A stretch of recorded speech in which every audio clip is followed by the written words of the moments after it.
Thanks, Nancy. Can everybody hear me? Yes. Okay, great. How about you, Stewart? Good, good? Okay. So I have to say, I must be the luckiest person in Stewart because I get to meet and talk to the most interesting people. Could you imagine me picking up the phone and calling the Atlantic Classical Orchestra and just saying out of the blue, I'd kind of like to talk to Stewart Robertson. I just want to ask him a few questions. I'd like to learn about what he does. This way, we got to meet the other day. We met in Stewart Coffee Shop, and it was kind of noisy in there. So Stewart grabbed his tea, and I grabbed my coffee, and we went out and sat down on the Riverwalk and talked for, what, 2.5 hours. It was just solved the world's problems. We did. None of the musical problems.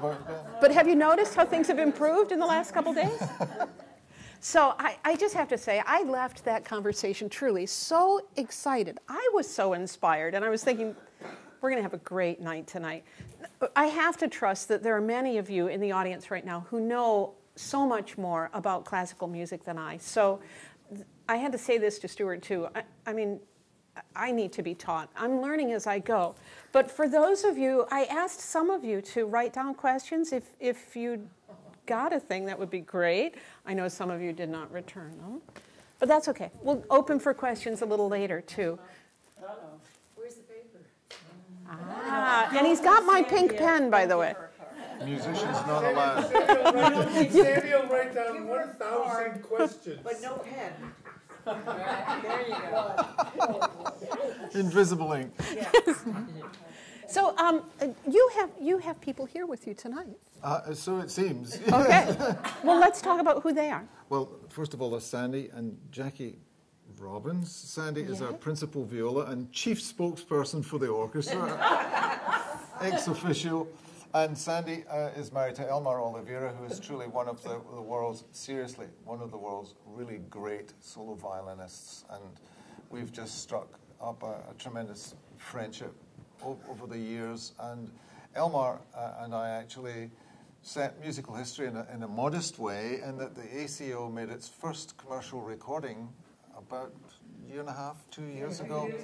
And we recorded an all Robert Schumann disc, including the seldom performed violin concerto of Schumann, and Elmar was a soloist on that disc.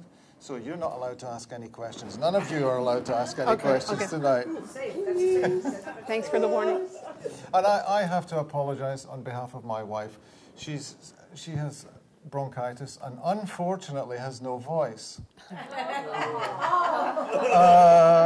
Which is a very good thing for you all, because if she was here, she would, I'm quite sure, zealously edit anything that I'm going to tell you. Guys, you know how that goes, right? So you've noticed he has a brogue? Yes. Let's start there, shall we? Yes. Okay. Guess. And it's not Australian. No, it's Scottish. Right. Very good. She's got it.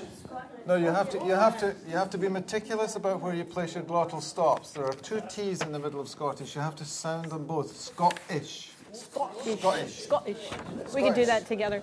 I went on Wikipedia after we met, and it's always very impressive to, meet someone and then check later and go, holy cow. Can I read to you just a little about what Wikipedia has to say? Is that the one that says about this article is a stub? It says here, Stewart Robertson is a Scottish conductor. He attended the Royal Scottish Academy of Music and Drama and Bristol University.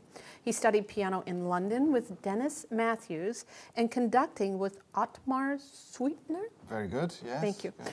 At the Mozarteum Academy and Hans Swarski at the Vienna Academy. Wow. Robertson became the youngest conductor to, let me start that again. Robertson became the youngest conductor to lead a performance at the Cologne Opera since Herbert von Karajan. He served as music director of the Zurich Ballet and Scottish Opera Touring Company. He's conducted the New York City Opera productions broadcast on Live from Lincoln Center. In addition to being an active pianist, Robertson is a broadcast writer and lecturer on music who's been seen and heard on national. You've been seen and heard on National Public Radio? That was very difficult. That's an interesting one. Okay. Apparently Wikipedia needs an editor. Just checking. on public broadcasting, BBC, and Swiss Italian radio and television. Robertson was a music director of Glimmerglass Opera. He served as the artistic director and principal conductor of the Florida Grand Opera in Miami. He's also been a professor of orchestral studies at Florida International University. He's the conductor of the Atlantic Classical Orchestra in Florida. I could go on, but so this. Let's back into the story. This is what I want to know. With this sort of a history, and here we sit in this fabulous living room tonight. Thank you, Jane. In such fabulous company, how did this happen? How did you end up? It was called an H-1 visa, actually. That's how it happened originally. It is now, as of the end of last month, fully fledged card-carrying member of an American passport. Yes. Yay! It took 35 years, but we made it. And so, he's one of us? Shall I leave now? He's one of us? I've let this audience get away from me. Can you tell? Okay, Oh, no, they're thanks. beginning to warm up. Yeah. Here we go. So, when he was a kid in Glasgow, he took up the piano, right? Right. How old were you? Surprisingly old for somebody who would become a professional musician. It was like 9, 10 years of age. That's quite late to start serious piano studies. Did you love your instructor? I mean, did you know right away? What happened?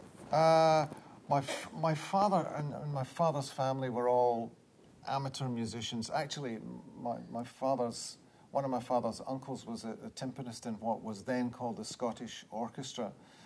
We figured out that he played in the orchestra and sat right next to the guy who was playing bass trombone in the orchestra at that time was an English composer by the name of Gustav Holst. Knew my great, yeah, whatever he was, yes. So that's how it started. I guess there was music in the family. My father's side of the family, my mother's side of the family almost cancelled it out. They were so unmusical, it was unbelievable. But I think it came from my father, and it sort of revealed itself. Were you forced to take lessons or No. invited to take lessons? You know, when I think back, my dad was great. I was probably about 8 or 9 years of age, and there'd be symphony concerts on the radio on a Saturday afternoon, and he'd turn the symphony concert on. And we'd sit down and listen together, and then he'd say, "What do you imagine happening? Can you make up a story to that music?" And he'd say, "Okay, so we're on a boat, right? It's a rough sea. Yeah, so what's going to happen next?" And I'd get going, and it was actually a very good way of making a youngster listen in and work with the music, actually try and get something out of the music. So I thank my father for that, really. He was an amazing guy, too. He played the piano astonishingly well, couldn't read a note of music. And he played things like Rachmaninoff preludes by ear, which I just could not do. Just amazing. So that's how it began. That's how it began. That's how it began. And as you went through school, we were talking the other day, and in Scotland at the time, you were expected to determine pretty early on what your course in life was going to be. Right, you had to choose certain subject groupings at the high school. You really had to choose them by the age of 14. You had to decide kind of what you wanted to do. And I'd always thought that I wanted to be an architect. And I was very serious about architecture until it came to making the grouping choice. I had to declare a career in architecture. And if I did that, it transpired that I would have had to have given up all my music classes at high school because there wasn't time to fit it all in. And bing, the light went on, and I thought, I can't do that. I guess I'm going to do music after all.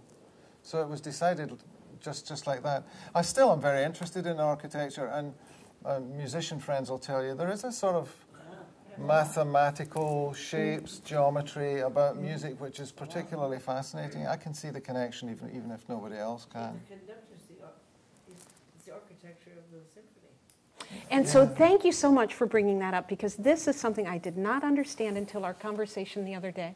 I don't know if anyone heard. Tell me your name again. Jackie. So Jackie just said the conductor is the architect of the symphony. Yeah, Now, you say, of course. In my world, that was news. I'm going to jump around, okay? Yeah, all right. sure. So we were talking, my question was, when you're in front of an orchestra, is there like a universal seating plan? Can you always look at an orchestra and know who's going to be where?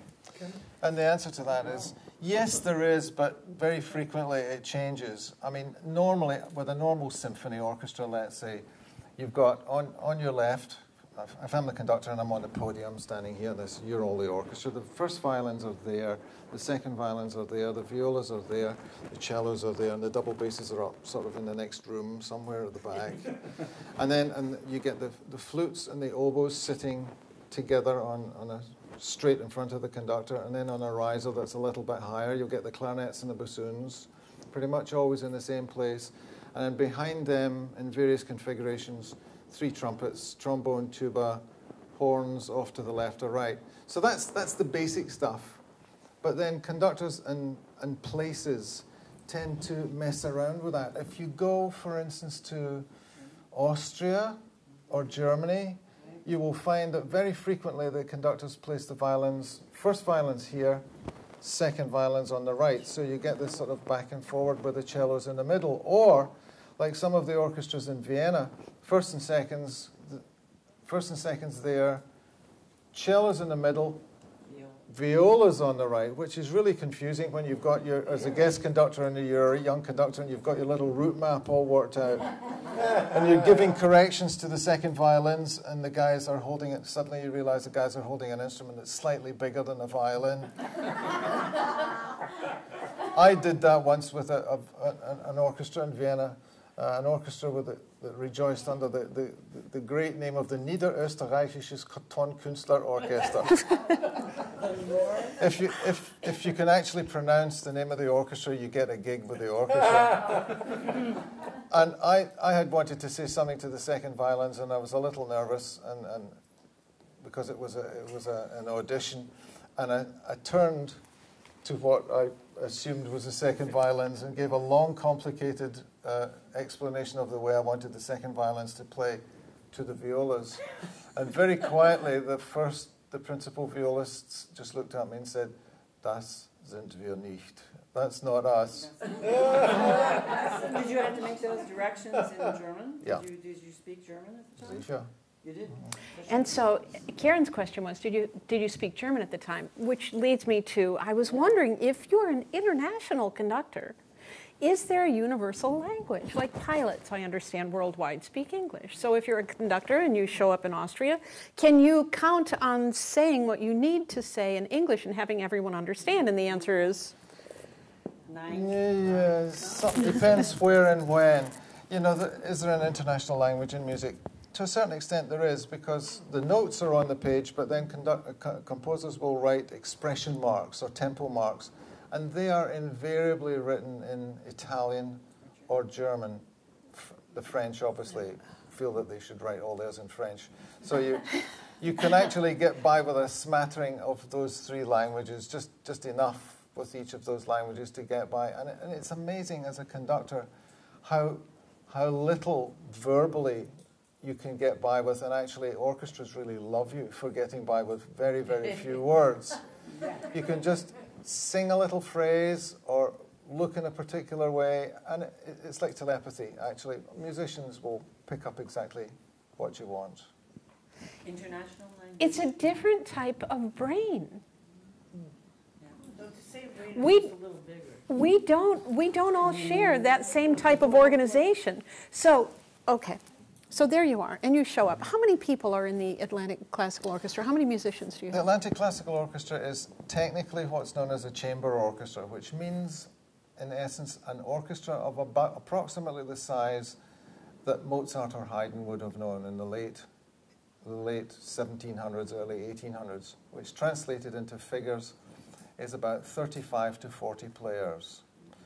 And for an orchestra, and it consists of most of the instruments that you would consider to be in the symphony orchestra, just fewer of them, and not normally a trombone section or a tuba section, rather seldom harp and all those instruments. Flutes, oboes, clarinets, bassoons, yes.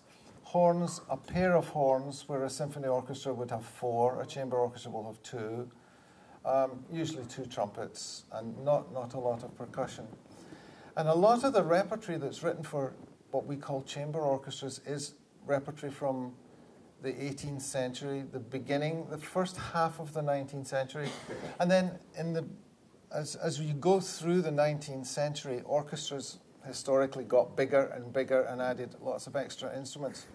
And we're very glad that they did, actually, because up until that point, we didn't really need conductors. But once your orchestra gets bigger and the tempo starts to fluctuate and you need to balance the larger sections of orchestras, it's very important that there's at least one person there at least refereeing what goes on. Otherwise, it could be chaos, and sometimes is. I can't think of another thing that goes on where art is made with so many people in real time. Am I missing something? Does anyone else, do you see what I'm saying?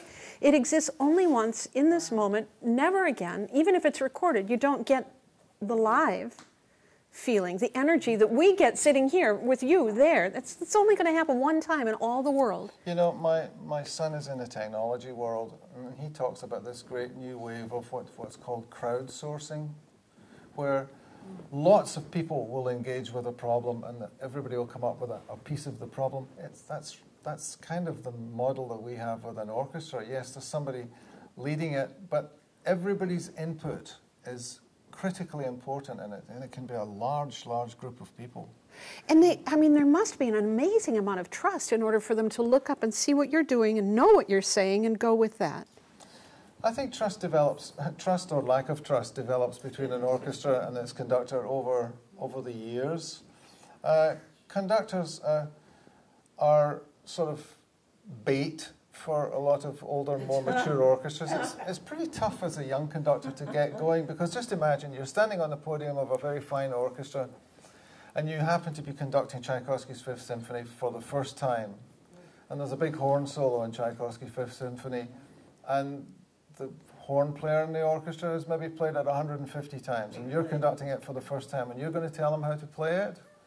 You better have something that's well grounded in your explanation. So it's hard, I think, and that chemistry that happens when it's working right, that chemistry between players and conductor is something that happens, I would say, within the first 20 or 30 seconds of the first rehearsal that they're all together. It's either going to work or it's not going to work. Is this forevermore or just for this one performance? Probably evermore. So, you know, Tom had an interesting question a little bit ago. We talked the other day, and some of you know that I worked in theater for a long time, and I love the sound of the room when the orchestra's warming up. I love that feeling. It's so exciting to me. It's something marvelous is about to happen. And I love it when it's happening, and then I love it when everybody leaves and the energy is still there, it's still drifting out of the room. But when they're warming up, is there any meaning to that? Is that as random as it sounds? Is there? It's interesting, actually. The warming up is usually first and foremost a tuning of the orchestra. The oboe is said to be the orchestra, the one instrument in the orchestra that's least likely to be out of tune. Not so sure about that.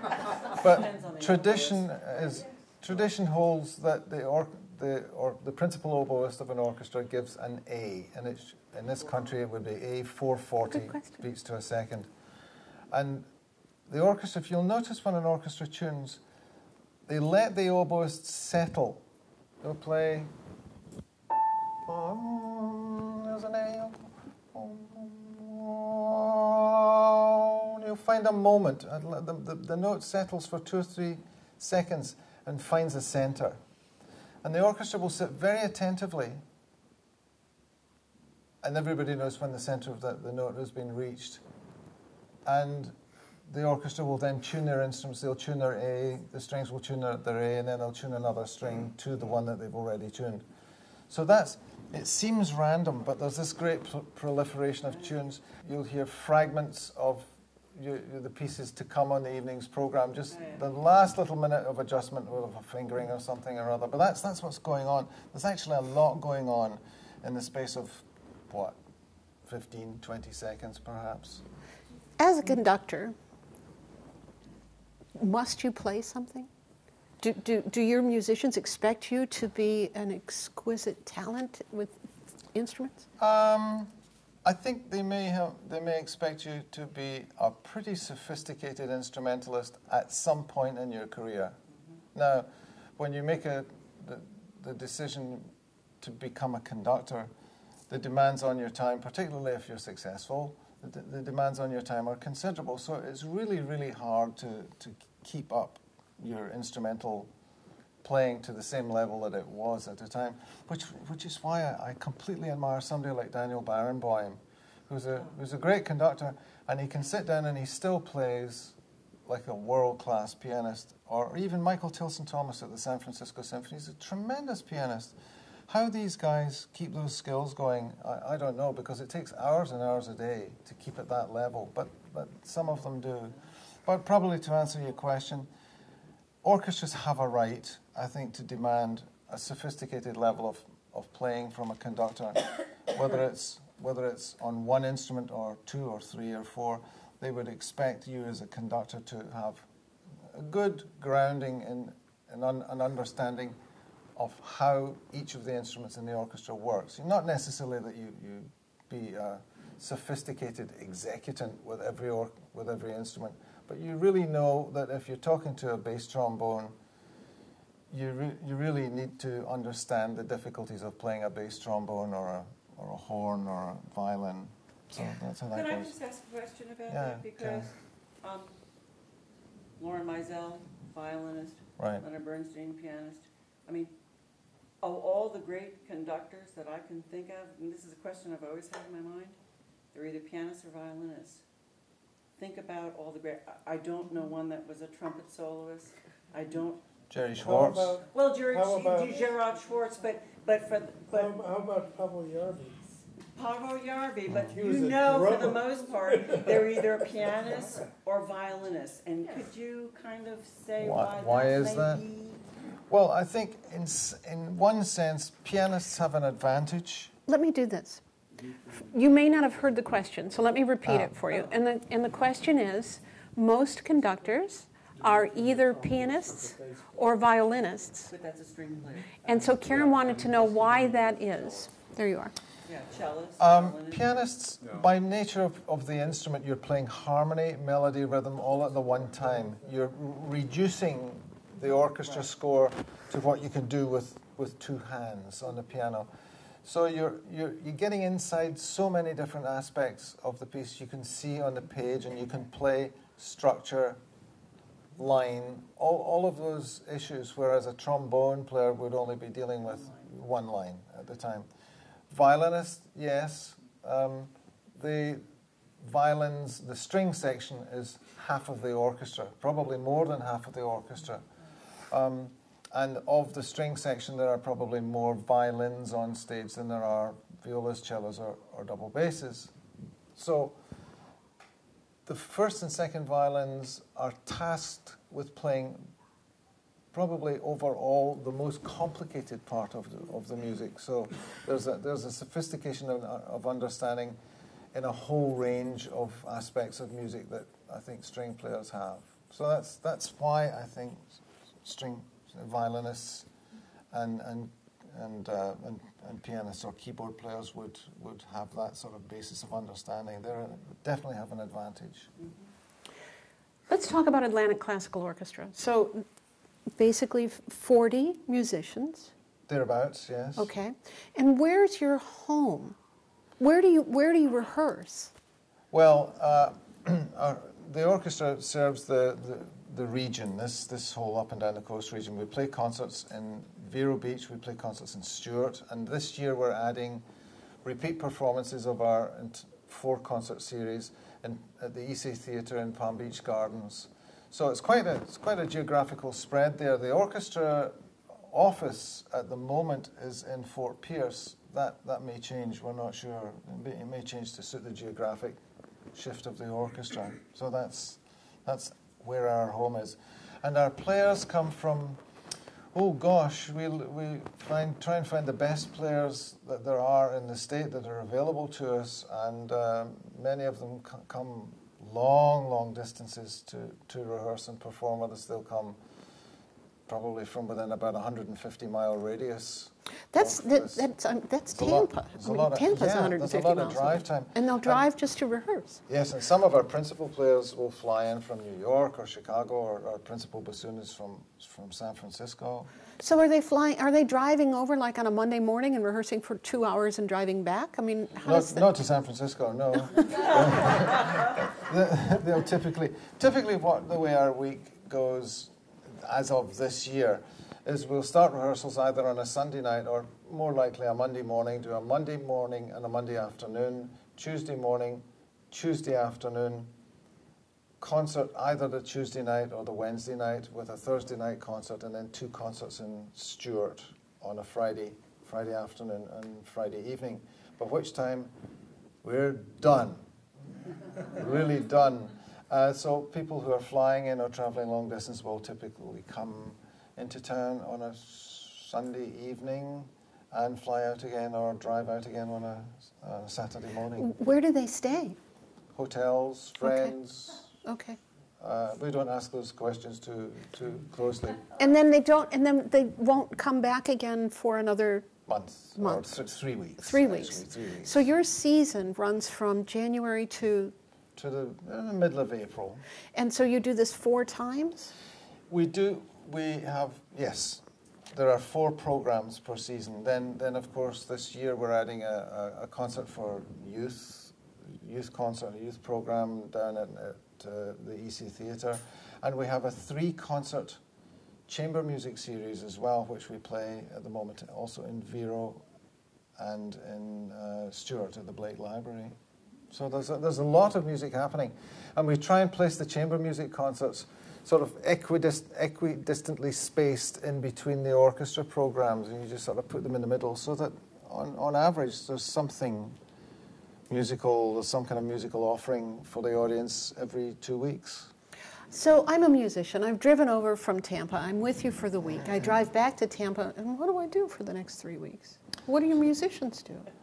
Well, our musicians are extraordinary drivers. They really are. I had an orchestra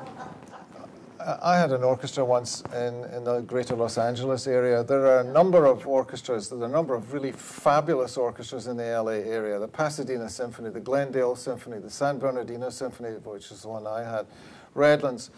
It's a huge conurbation of cities around that area. And these guys, the best guys, play like film session recording work, and they'll play in 3 or 4 other orchestras. And we used to refer to the complete orchestral scene in Los Angeles as the Freeway Philharmonic, because they would spend as much time sitting on the freeway as they would sitting in the orchestra playing. And it's pretty much the same here. The best players are in demand. You ask what the players do for the other 3 weeks. Well, they may be playing in the Miami City Ballet Orchestra. They may be playing in Florida Grand Opera. They may be teaching in a university somewhere or 2 universities somewhere. It's a tough life, that of a professional musician. Can you see what I'm saying about the brain being different? Imagine all of this organization. Now that's just the organization of getting people to a certain place on time. Let's talk about playing the music. I know people who are writers and poets and spoken word folks, and aren't they wonderful to hear? But gosh, if you were going to play a piece of music, it would be like reciting an entire book. You keep all of this in your head. I understand that you're reading it as well, but that you're counting on your musicians to show up and be there and know it and have that music at their fingers. There's 2 parts to preparing a concert, really. There's the part that every individual musician in the orchestra has to do. They will receive the music from our orchestra librarian, typically a month or so ahead of the performance, and they'll get into their studio at home and practice and study and perhaps listen to a recording or do some research on a piece, but basically learn the notes of the program. And then that's part one. Part two is then they then come into orchestra rehearsals. And for any given program, which may last, let's say a concert lasts about an hour and a half, thereabouts, more or less. We will have, typically for that 90-minute program, we will have 4 2.5-hour rehearsals to put the whole thing together, which is no time at all when you've got 40 people in the room trying to blend that all. It all happens very, very fast. It's often been remarked about the way different countries approach their music making.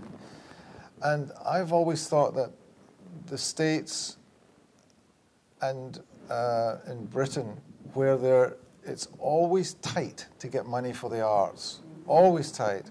And because it's tight to get money for the arts, orchestras typically cannot afford as many rehearsals per concert as, say, for instance, a German orchestra or even a Russian orchestra would get, because there's more money for more rehearsals. And so I've always noticed that American and British orchestra players are as fast as lightning. They can get on top of the orchestras can get on top of very difficult programs just like that. It's amazing. I'm stuck on this organizational thing. Forgive me. But it's an important part of the music making. As a conductor, you have to factor that in. I don't have very much rehearsal time, say, but I know that it's an orchestra that covers a lot of varied ground, and they're used to moving fast. And different types of music. So it's not like you're playing the same composer. You're doing different pieces, Right, and different styles as well, and that's an important thing. I mean, a program may consist of a Mozart overture, a Beethoven symphony, Schumann piano concerto, shall we say, and perhaps the world premiere of a new complicated contemporary piece. It might be reasonable to expect that your players will have played the 3 relatively well-known works before, so they'll come quite prepared and they'll be adaptable. But then they have maybe a 20 or 30-minute piece that nobody's ever played before in front of them. That takes time. So the management of rehearsal time is also a very important feature of what's going on. So we have the conductor standing in front of these 40 people who've all driven from all over the place, and everyone's had their own problems and their own, they paid the gas bill that morning and they made a bank deposit on the way, and the left tire in the rear is running low, and they all come into this space and are expected to pull together and create sound that's, I don't even know how to describe it. Well, I think... And you can pull that out of them. You've got spectacular talent, and you're able to make the sound happen because you have the trust and the give and take. Do you see what I'm saying? Look at all the different brains at work here, right? So he's up there playing people, expecting people to come through. And when people come through, in the end, you've got something that if you hit it, what's the feeling? Oh, it's fantastic. I think, however, there is a sort of disconnect between the day-to-day stuff in your life and the stuff that we do as musicians. I mean, you look at somebody like Mozart, and you look at the last 3 symphonies, 39, 40, 41. They were written, each of these 3 symphonies, major masterworks, were written in a total period of 6 weeks. He wrote these 3 symphonies in 6 weeks. They're all so totally different, one from another, and you think at the time he was being threatened to be taken to debtor's court. He couldn't pay his bills. He'd just been thrown out of his apartment. He had young children to look after. They were seriously poor. Do you think he had a little bit on his mind? There's a detachment. You have to be detached from that. And in fact, and sometimes when things are tough, the freeway situation or the paying the bank bills situation is tough. Sometimes it's the thing in life that's tough that actually makes you concentrate and try a bit harder. And that's what I think makes music making and great music making something that's on another level altogether.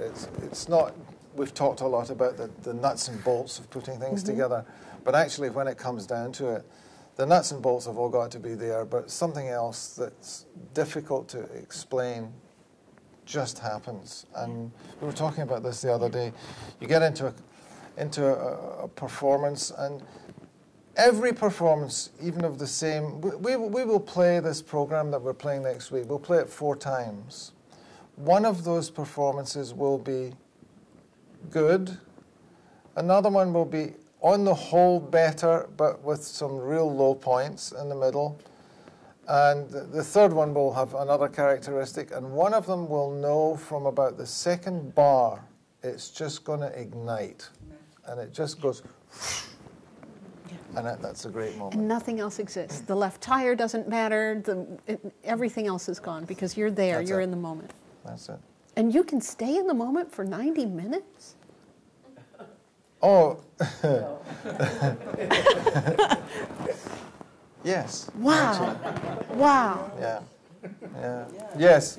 Imagine conducting Tristan and Isolde. Doing Tristan and Isolde, any Wagner. You got to be there for 4 hours. There's a famous story about Furtwängler, a great German conductor who was famous for his Wagner performances, and somebody asked him, they said, Maestro, what is the secret of your great Wagner performances? And Furtwängler said, a good, comfortable pair of shoes. It all boils down. What have I not asked you that I should have? Oh, my Lord. I know. Musically speaking, you mean? I don't know. You take it from there. What? What do I like? Okay, what do you like? Well, I love a broad repertory. There are aspects of the repertory that I just get lit up by. Mozart, forever fresh. I think for all of us musicians in the room, you know, that was a talent that just was on another level. It just is beyond description. Mozart. I love Beethoven. I love the raw energy of a lot of what Beethoven does. I find myself very drawn to Russian music of the late 19th century, early 20th century, and mid-20th century. Shostakovich, Prokofiev, Tchaikovsky, Glazunov, Balakirev, Grechaninov, people like that. Perhaps not surprisingly, I'm very drawn to English music, not of the Elgar generation, but actually the generations a little bit after that, the 1920s, the 1930s, I think, yeah. He lived in Florida for too long, I think. Benjamin Britten, Tippett, etc. For music written in the 1910s, 20s, 30s, I think I have a particular affinity. There's a sort of sadness, a melancholy about that music, a wistfulness about it that just goes ding. Talks to one side of my nature.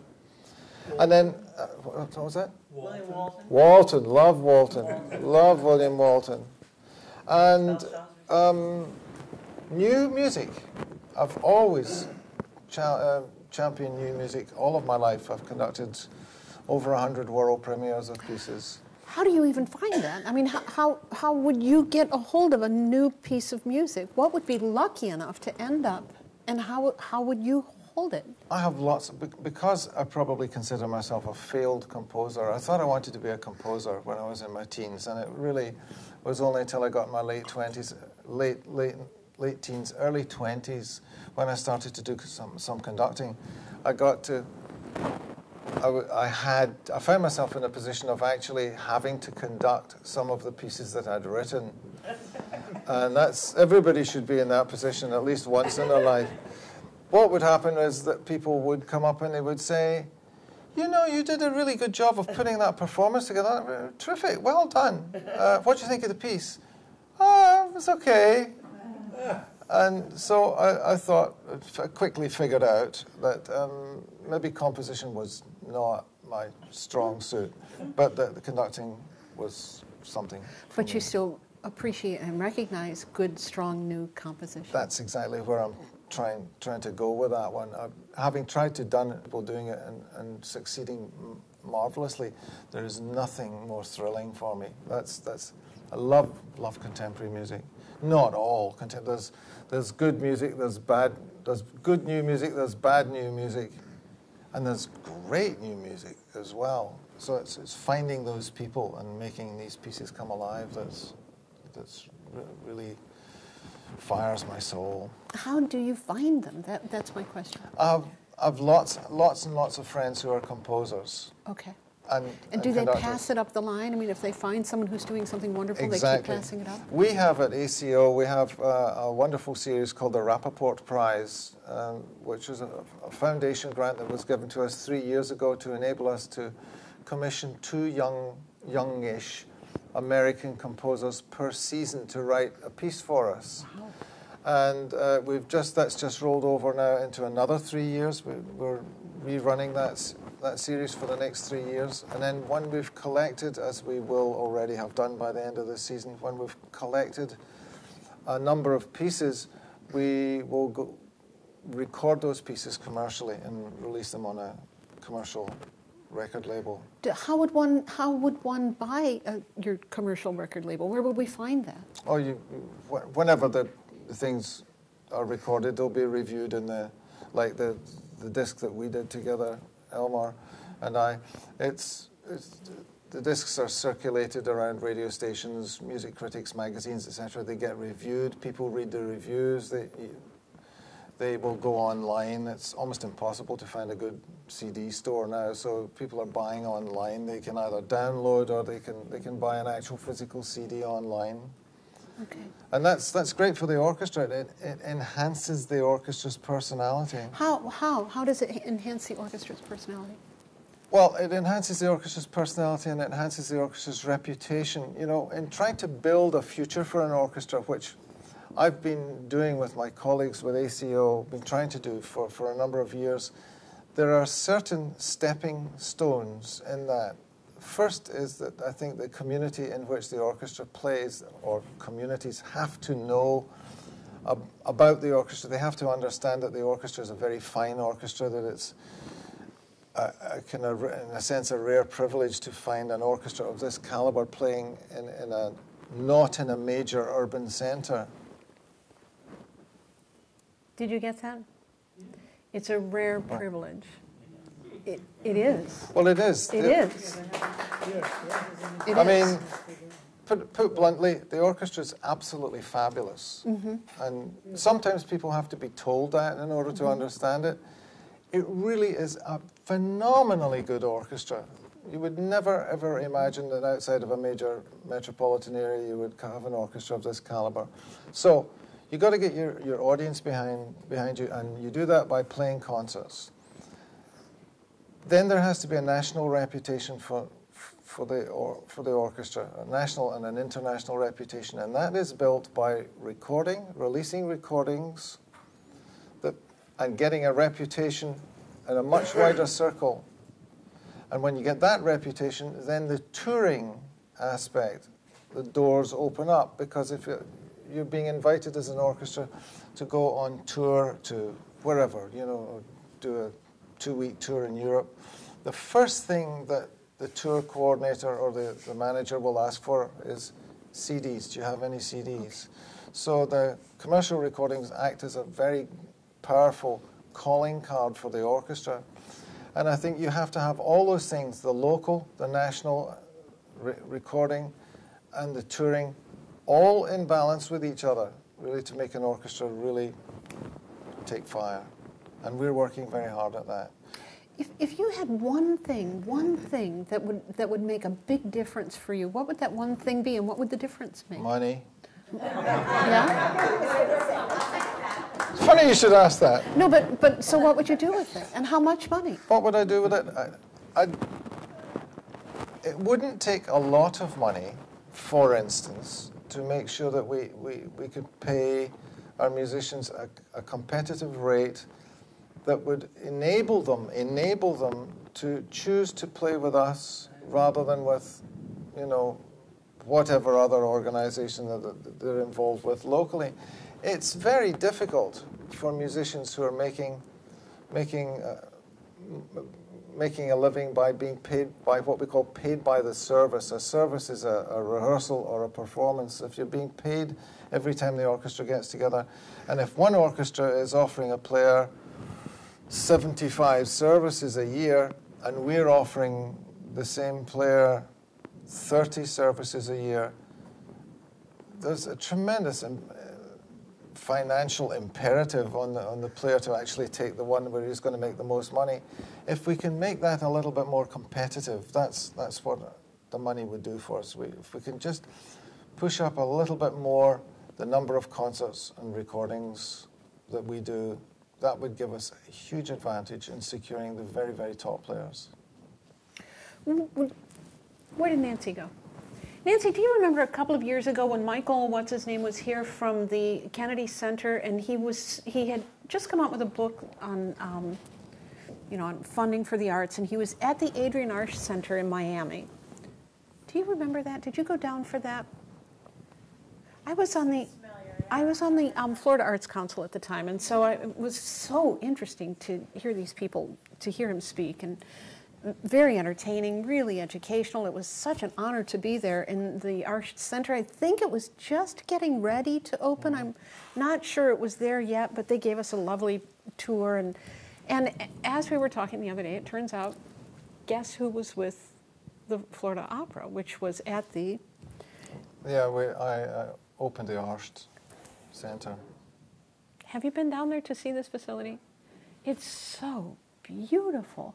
But my question was, so how did that work from the other? From my end, it was fabulous. I thought not only was it beautiful, but it seemed like the acoustics were terrific from anywhere in the opera house. But how did it work as a musician? Was it good for you in the pit? What'd you think? Well, I think I'll tell you a little story that illustrates something. I think acoustics, we always think of acoustics as something that are set in stone. They're not. They change. Buildings change. I conducted the first season that Glimmerglass Opera moved into a new purpose-built opera house in upstate New York. Jackie, you were in that season too. We played in the new theatre. There were 3 operas, I think, given. I conducted one of them. I conducted Britten's Midsummer Night's Dream. And we played there, and I then was re-engaged as music director, so I came back every summer and conducted the season. The 4th summer, the beginning of my 4th summer, I walked into the theatre, and the orchestra was in the pit, and I gave a downbeat, and within about 3 or 4 bars, I said, what has happened to this building? And what had happened was that the wooden walls, the wooden fascias on the balconies, all that wood had matured, and the sound of the hall changed. It's just like, and I mean, Elmar will be able to tell you about this, it's like a good violin. It will age. It's a Stradivarius. There's something about the wood that just resonates in a mellower way or a more brilliant way. Acoustics change, so we should never think of buildings as inflexibly set in stone. Yes. You were going. Did you mean to go on? So the question was, how did you feel about the Arch Center? Was that a great facility to play in? It certainly was beautiful. Well, the Arch Center. How to put this? We learned to work with the hall. Halls need adjustment. We adjusted the level of the orchestra. We cut down the height of the orchestra pit rail. We put deflector screens so that instead of a short bounce off the wall and back, we could actually deflect some of the sound onto a longer trajectory up into the house. So you can actually, by sleight of hand, if you will, you can adjust the acoustics of a house. In its initial run-through, I must say I went home and had a couple of drinks after that first rehearsal. Would any of you ever suspect that there was this much happening just so that we could hear lovely music? Well, we were just talking about Lincoln Center. You might like... Years to get straightened out. Who might like to Disaster. comment on that? Still, I was involved in the first recordings at Lincoln Center, and we went in there with our engineers and all the sound equipment, and we started to try and record, and we couldn't record at all because the sound in this Lincoln Center was just, you had dead spots all over the audience. pockets, sure. And you could sit and a 100-piece orchestra would be playing, blaring away, and you couldn't hear a thing. Yeah. And so it took us a long time in order to figure out how to get the sound so that the orchestra could sound no matter where you sit in the audience. Which recording And was it? one of the things we found out was that the acoustical engineers didn't know how to develop sound, and they had to take all the carpets out of the theater, and then they have these big baffles, and they had to adjust the baffles, and it was difficult because the orchestra didn't want to sit there for 3 hours playing while they're adjusting this, and so it took quite a while. And one of the things that they would do is just bring in, say, one horn player to play, and then everybody would walk around the whole auditorium to try and figure out where the sound is coming from and how it's coming. And so you work with the whole group of people to try and find out how to get the sound out of that thing. And it took, I'd say, a good 6 months before they were able to get really decent sound out of the Lincoln Center building. And you know, the truth. Is it Philharmonic? Yeah. With Avery Fisher Hall. Okay, I'm going to grab it back this way because you're having a conversation that you can carry on later when there are other people who have no idea what the hell you're talking about. It's interesting, but I'm fascinated by this too. Talk later. So I was just simply going to say, I think it's fair to say that any hall is an orchestra's instrument. The same way that you would have a violin or a trumpet or a trombone. You learn to play that instrument. Our orchestra plays, well, now this season we'll play regularly in 3 different halls that have 3 entirely different acoustic ambiances about them. And the orchestra will play differently. And it won't necessarily sound as if they're playing differently to you. But one of the halls, for instance, has a very dry acoustic. And so the orchestra, the temptation is for the players to kind of force the sound because they're not getting much back from the hall. Another of the 3 halls has a much more resonant acoustic. It has a longer reverberation time. And it's interesting to just actually watch the orchestra play in that acoustic. The shoulders are down. They're not sitting on the edge of their seats like this. The whole body is more relaxed. The sound is coaxed out rather than driven out. And it has a completely different, quite apart from the acoustic of the hall, the sound produced by every individual instrumentalist is a little different because they feel more comfortable in the hall. Do you see a difference in the way your audience responds?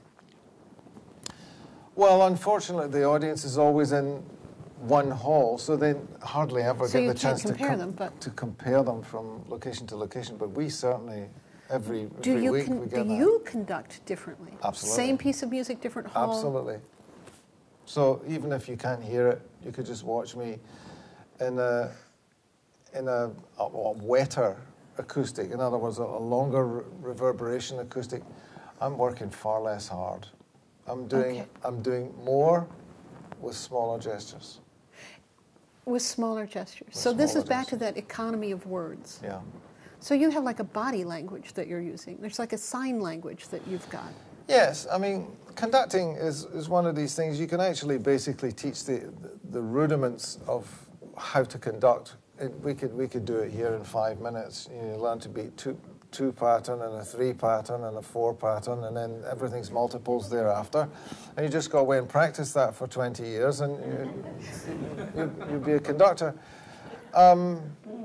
So there's the basics, but then every conductor has their own different body shape. Their arms, some have long arms, some have short arms, some are, I don't know, the whole body language is different. Others may be laid back, it's a little more legato. There's many ways of conducting, I think, as there are good professional conductors on the stage.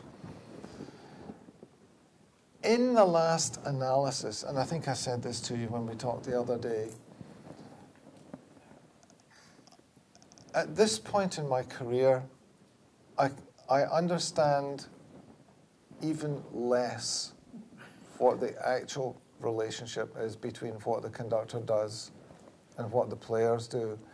There is some kind of osmosis going on. There's some kind of, when an orchestra and a conductor are really in sync, there's a sense of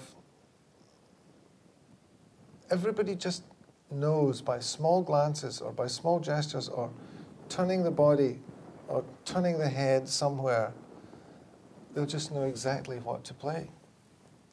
It's amazing. Wouldn't it be lovely if you could do that at the bank? If you could turn to someone and they would know exactly what you wanted out of them with a teeny tiny little, or anywhere else for that matter. Isn't that in a relationship? Isn't that fascinating? That doesn't happen with the rest of the world, players, okay? The rest of us are out here struggling, trying to understand what was it you meant? I find this fascinating. Hang on, I'm going to look at some of my questions. This is a lovely question. What was the first musical piece that you can remember that made the biggest impression on you? Ooh. I don't know about the first musical piece, but the first time I heard a live orchestra. I'll tell you very quickly what happened. A friend of mine was a violinist who was playing in a youth orchestra in Scotland. And he said, you know, have you ever heard an orchestra? And I said, no. And he said, well, you should come to, I'll ask the conductor if you can come to my youth orchestra rehearsal. So I went along this was in Scotland, on a wet Sunday night to this rehearsal in a church, cold church hall somewhere. And the conductor said, yes, you can sit in the orchestra. Why don't you sit right there, back there, behind the double basses? And yeah, the worst possible place. He said, right, we're going to start with the Schubert Unfinished Symphony. And those of you who know the symphony are right inside my head. It starts with the cellos and the basses playing.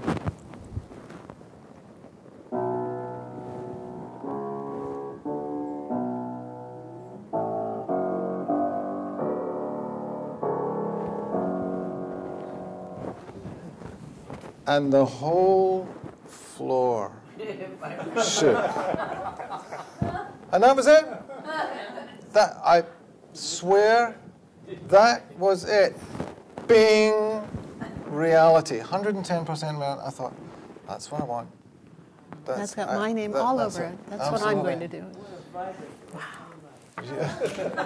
Yeah. 12. Who asked that question? How old were you when that happened? I wonder, too, if, well, I don't suppose that's pertinent. I just think that those moments, those hardwired moments, so unexpected, so, you can't force that to happen. But I think that they can happen, very, very, very young. I don't know how old when that finally stops. Older than we think, if ever. Yeah. That's why I think that was a wonderful gesture we had this evening, for a gesture towards youth, because that, I think, particularly from 11, 12 years of age to about 17, you're tabula rasa, just ready for somebody to write something on your soul, and that's the age that kids have to.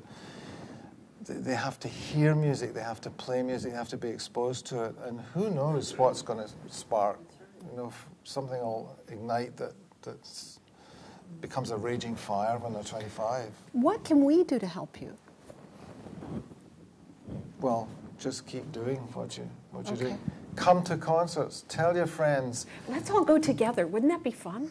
Don't be afraid of new pieces on programs. Oh, Don't come alone. Don't come along. Bring friends. Okay, More okay, okay. Be open. I hate to say this, but we're about out of time. I'm sure. See? Isn't it? I mean, we could just go on and on. But wait. Anybody have any questions that I should have asked and didn't? Did you read the questions? There's one. I just have an interjection. I going thought I back did. to Well, let's The pick up very almost. beginning Mm-hmm. of when you were talking about you wanted to become an architect, maybe, you know. And I'm wondering, Stewart, if you ever heard of this, because my teacher, Raphael Brownstein, who was a pupil of Leopold Auer, and in the same class as Milstein and, you know, all the great violinists at that time. Jascha Heifetz. He always referred to architecture as frozen sound. Can Yes. everyone hear this? Yeah, it's interesting. So That's the great relationship. It's like, because, you know, when you do look at great architecture, as a musician, you look at something and you think, it obviously, you know, that it is frozen, it is in one state only, Right. and it does reflect one's concept of sound when you look at shapes, structures, everything. When I would feebly try to compose in my teens and early 20s, I always, as I was writing and listening to the inside, I would always see shapes and colours and textures. Still to this day, if I were to sit down and write a piece we down, would call that synesthesia. Is that? Do you? Yeah, I do you have synesthesia? I don't know, but that's But you that's see the sound way and that's color. the way I write. Right. Right. Right. But it's the same thing with all art forms, and great operas were written on scripts and poetry. Impressionism was Monet. Artwork inspired Debussy and composers. You see a vision and it conjures up. So I think the arts are so interrelated. It's not just architecture, it's not just poetry, it's not just writing, it's artwork, and they are all intertwined because it is that part of the human brain that gives us humanity.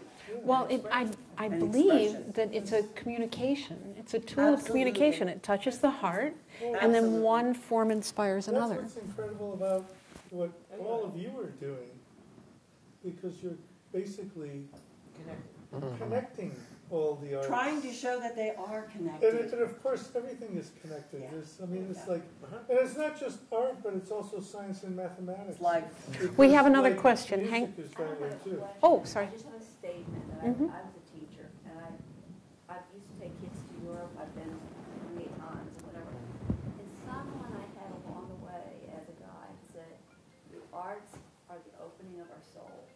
And I've just never forgotten that. You couldn't say a truer thing. Tonight we're doing something different that we've never done before, which is why I keep trying to repeat things, and that's that this session's being filmed.